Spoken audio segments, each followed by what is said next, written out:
Welcome back to my channel. I'm here with another Raw and Smackdown review. So like, comment, and subscribe, and let's get to it. We had opened up the show with the 2026 King of the Ring winner, the ruler, Oba Femi. He would come out, and right before he would get ready to make his decision, Brock Lesnar would interrupt him, and then he would come out and talk, say how Oba Femi had been talking stuff behind his back, and then he would low blow him and then hit him with an F5. And then he would leave the ring. But after Oba Femi would end up getting up, he would challenge Brock Lesnar to a match at SummerSlam. And Brock Lesnar would challenge him to Hell in a Cell.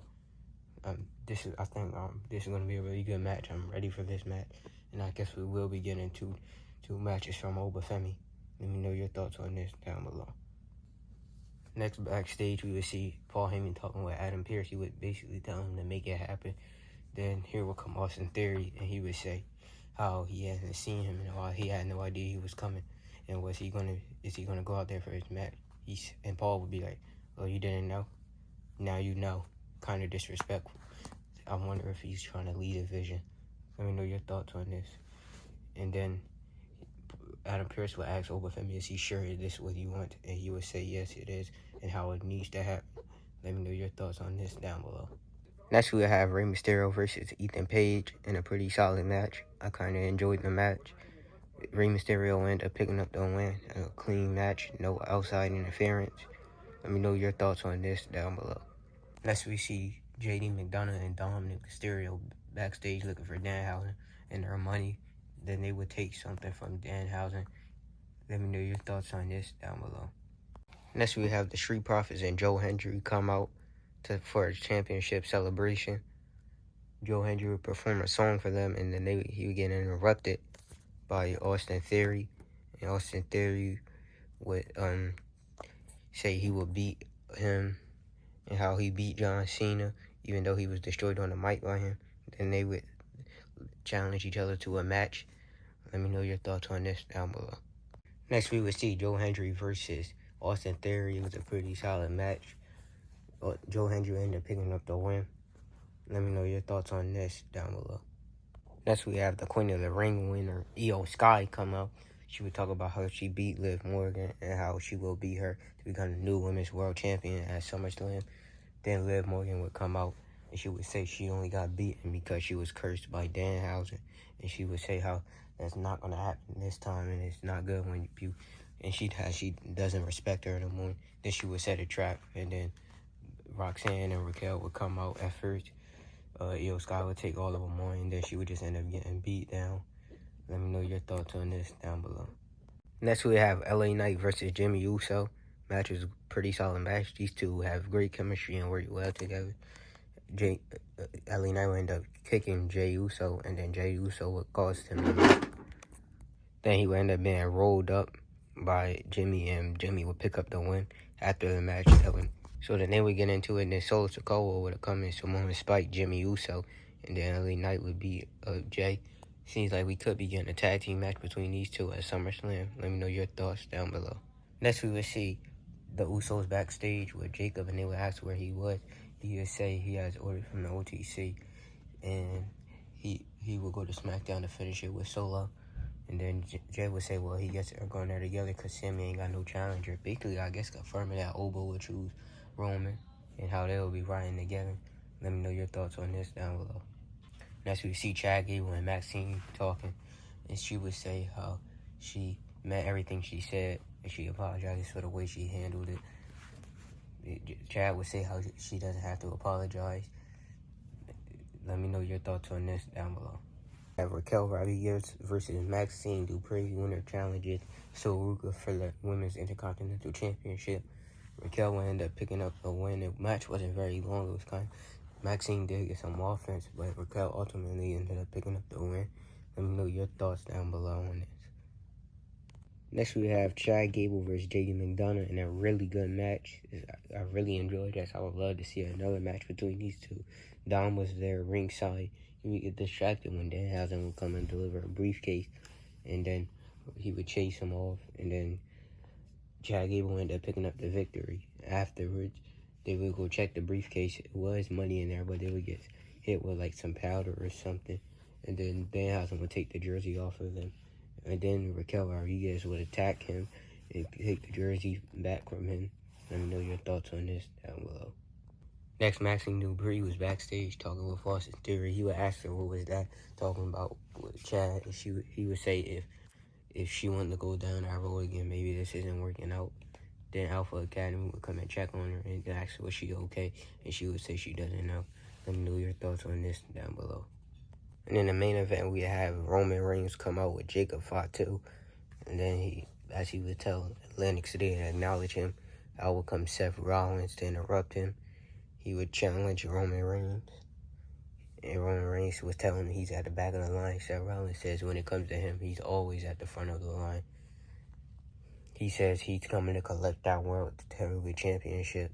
Roman Reigns was asked collect for what he would basically say how Roman has never beaten him, how Roman can't beat him, and how it might be his last chance to do it. And then Roman would end up accepting. Let me know your thoughts on this, and if you're excited for their match. That has been made official as SummerSlam. Overall, I thought Raw was a pretty solid episode this week. I'll give it like a 7 or 8 out of 10. Let me know your thoughts down below. We would open up Smackdown with the brand new WWE Undisputed Champion Sami Zayn coming out to celebrate. Then he would get interrupted by Cody Rhodes, who would come say how Sami was the first one to be there for when Cody won, so he would be the first one to say congratulations to Sami. Then he would get ready to leave, and Sami would say, "We all know the real reason you're here." And then because he wants another title match.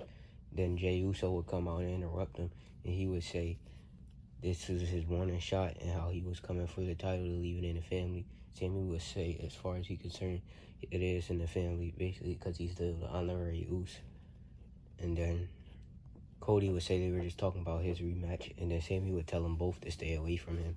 And then Adam Pearce would come out and say how he's the acting GM since what happened with Nick Aldis and Gunther, and that it would be a number one contendership between Cody and Jey to see who would face Sami Zayn on Raw. Let me know your thoughts on this down below. Next, we see Charlotte Flair backstage with Kathy Kelly, and she would say she caused Jade because she cost her opportunity, so she had to get revenge. And then Alexa Bliss would come and say how it would have been nice to get a heads up. And Charlotte would say she seen her on Friday on the TV with Tiffany, and then Tiffany would come and say she never needed her help, but she said thank you, I guess. And then Charlotte would say you're welcome, and then Chelsea Green would come and basically like all fired up, ready to go. Let me know your thoughts on this down below. The team of Charlotte Flair, Tiffany Stratton, and Chelsea Green versus Jade Cargill and the Baddies. The match was a pretty solid match with the Baddies, and ended up picking up the win. Let me know your thoughts on this down below, and your thoughts on the developing friendship between Tiffany Stratton and Chelsea Green. Next, we see Adam Pearce backstage, and Sami Zayn, he would say how he doesn't belong on Raw. He's a SmackDown superstar. And Adam would say he's giving him a great opportunity to show that he can be a great champion in a great city. And he would congratulate Sami. And next, Sami would be with Johnny Gargano, and he would talk to him about how he finally did it. Then he would ask Candice to take a picture of them too. Let me know your thoughts on this down below. Next, we have Rey Fenix versus Vikingo from AAA, defending the AAA Cruiserweight Championship.